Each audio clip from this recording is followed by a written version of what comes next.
Smart contracts were introduced in 2015 as an inseparable part of the web3 environment.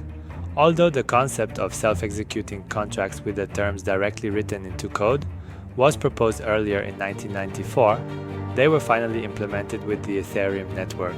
Smart contracts are written mainly in Solidity or Rust in text files.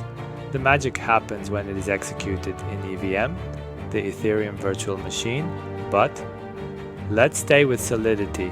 In this tutorial, we will prepare a very basic contract that is based on storing some data.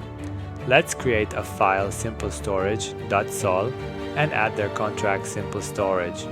Then declare the data variable, which is an unsigned integer of 256 bytes. We do not need more. The data will be private and only available within our contract. The function set will change the value of data by assigning a new value to our private variable. However, function get will show the value of data.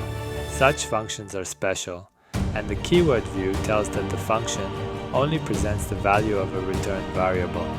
Then we have to install Truffle by npm install g Truffle. Truffle is a top development environment for blockchains that uses the Ethereum virtual machine, EVM.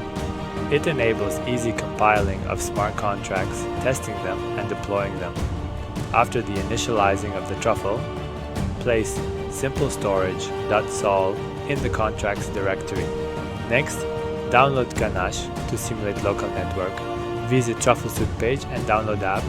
Then create a default workspace and run it. You will see the network data, wallets, addresses, and even blocks.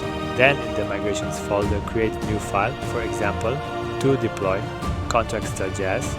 Note that the file name is prefixed with a number and is suffixed by a description. The numbered prefix is required in order to record whether the migration ran successfully. Migrations are JavaScript files that help you deploy contracts to the Ethereum network. Then, open Truffle config.js file and update development parameters. Set the host and port according to the data from the Ganache app. Now we can compile smart contract with the command truffle compiler all and then migrate contract with truffle migrate network development. Now contract is deployed in our local network and we can interact with it. Type Truffle console network development for displaying the console in the terminal. Let's run function set and get to see if everything is working alright. Result is fine, we set 42 and received 42. Thank you for watching, and if you want more knowledge, subscribe to the Modern Developers newsletter. Link below in the description.